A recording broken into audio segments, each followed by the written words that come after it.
নমস্কার।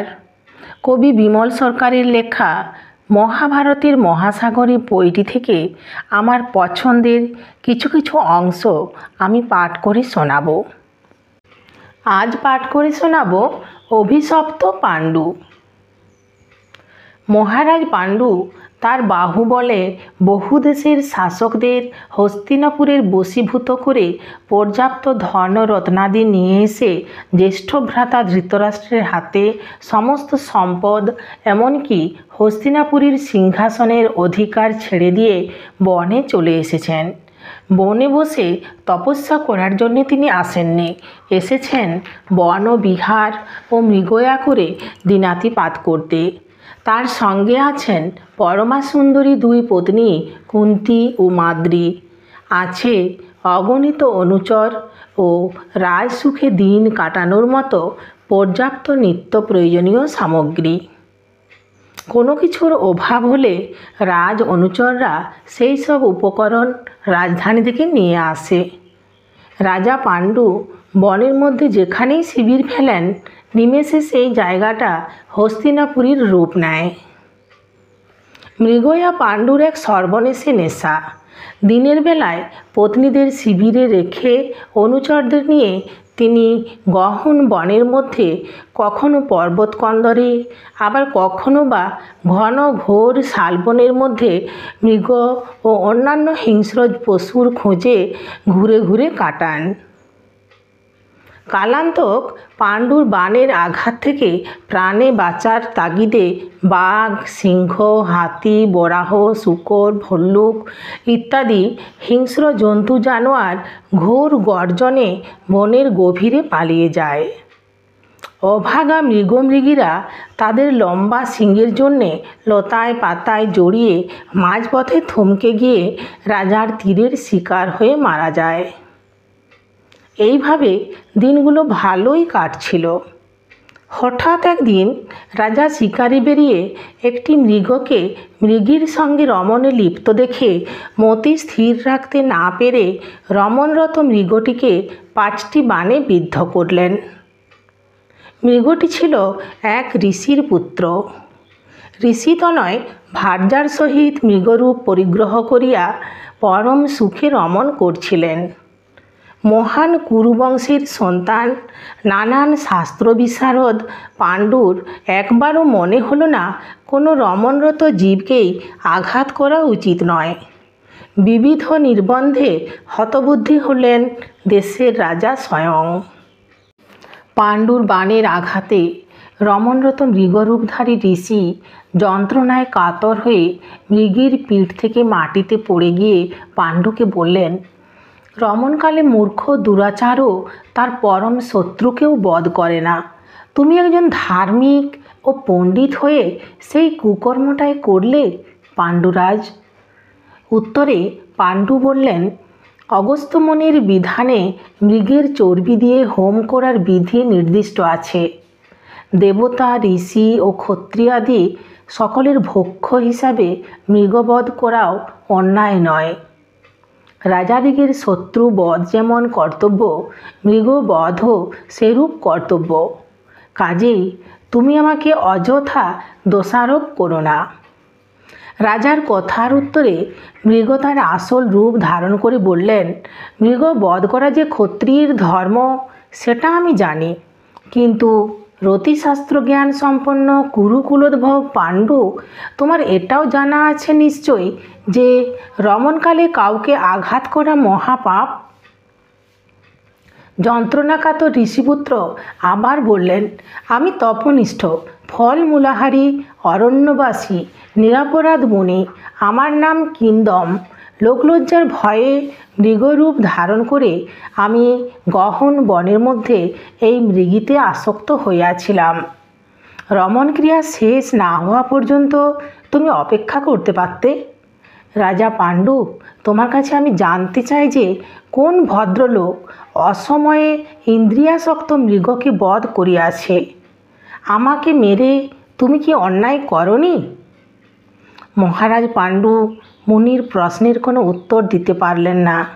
মুনি বললেন, মৃগ মনে করেই যেহেতু তুমি আমাকে বাণবিদ্ধ করেছ, আমি ব্রাহ্মণ বলে তুমি জানতে না, তাই ব্রহ্মশাপে আমি তোমাকে বিদ্ধ করব না। মৃগ শিকার যেহেতু ক্ষত্রিয়ের ধর্ম, তাই মৃগ বধের পাপও তোমার উপরে আমি আরোপ করছি না। কিন্তু তুমি যেহেতু মৈথুনরত প্রাণীকে বধ করেছ, এই অপরাধে আমি তোমাকে অভিশাপ দিচ্ছি যে আমি যেমন অশুচি অবস্থায় পরলোকে গমন করছি, সেইভাবে তুমিও যে সময়ে স্ত্রী সংসর্গ করিবে তৎক্ষণাৎ তোমার মৃত্যু হবে, স্বর্গ লাভ তোমার হবে না। রাজা পাণ্ডুকে অভিশাপ দিয়ে মৃগরূপী ঋষি কিন্দম দেহ রাখলেন। মুনির অভিশাপ বাণী শুনে রাজা পাণ্ডু একদম ভেঙে পড়লেন। বিলাপ করতে করতে তিনি মৃত মুনিকে প্রদক্ষিণ করে বললেন, শুনেছি আমার পিতা অতিরিক্ত কামাচারী ছিলেন বলে অল্প বয়সেই ক্ষয় রোগাক্রান্ত হয়ে মারা গিয়েছিলেন।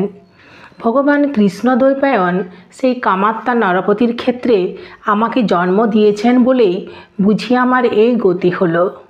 বিলাপ করতে করতে তিনি আরও বললেন, রাজা হয়ে যখন আমার রাজ্য শাসন করা উচিত ছিল, তখন দুষ্ট বুদ্ধির শিকার হয়ে স্বধর্ম ও রাজনীতি বিসর্জন দিয়ে আমি শিকারে বেরিয়েছি। তার সমুচিত ফলই আমি পেলাম। আজ থেকে প্রতিজ্ঞা করছি যে সংসার ধর্ম ত্যাগ করে সমস্ত ইন্দ্রিয় সুখ বিসর্জন দিয়ে তপোনিষ্ঠ হয়ে পৃথিবী পরিভ্রমণ করে আমি শরীর বিসর্জন দেব। আরও প্রতিজ্ঞা করছি যে আজ থেকে আমি কি স্থাবর কি জঙ্গম কারো প্রতি হিংসা করব না এবং সমস্ত প্রাণীকে নিজের সন্তানের মতোই পালন করব। বৃক্ষাদির কাছে ফল ভিক্ষা করে সেই ফল খেয়ে আমি জীবন নির্বাহ করব।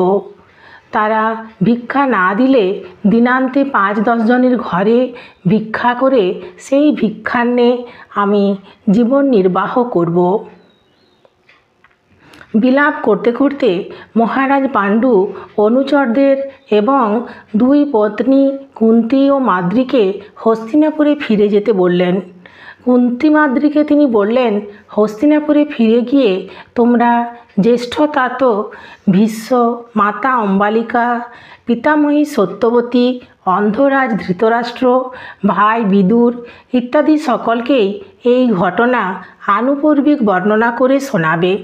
তাদের বলবে, পাণ্ডু রাজ্যাশ্রম পরিত্যাগ করিয়া সন্ন্যাস ধর্ম গ্রহণ করেছে। হস্তিনাপুরীতে আর সে ফিরে আসবে না।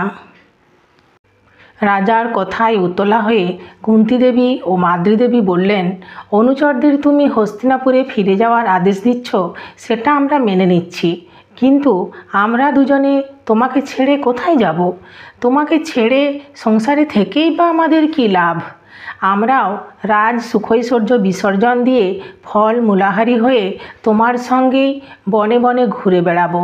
তোমার যা গতি হবে আমরাও সেই গতির অনুসারী হব। মহারাজ, সন্ন্যাস আশ্রম ছাড়াও শাস্ত্রে আরও নানা রকম আশ্রমের বিধান আছে, যেখানে স্ত্রীদের সঙ্গে নিয়েও ধর্মাচরণ করা যায়। আপনি তার মধ্যে কোনো একটা আশ্রমকে অবলম্বন করে আমাদিগের সহিত তপস্যা করুন। কুন্তী দেবী ও মাদ্রী দেবী বহু মূল্যবান অলঙ্কারাদি খুলে চুলগুলোকে জটার মতো করে মাথার উপরে বেঁধে বলকল পরিধান করে রাজার সামনে এসে দাঁড়ালেন। মহারাজ পাণ্ডু তাদের বেশবাস ও দৃঢ়তা দেখে দ্বিরুক্তি করতে পারলেন না। অনুচরদের হাতে সমস্ত মূল্যবান অলঙ্কারাদি তুলে দিয়ে রাজা তাদের হস্তিনাপুরীতে ফিরে যাবার নির্দেশ দিলে তারাও নিতান্ত বিষণ্ণ হয়ে সমুদয় ধন গ্রহণপূর্বক অশ্রুপূর্ণ নয়নে রাজধানীর উদ্দেশ্যে রওনা হলো।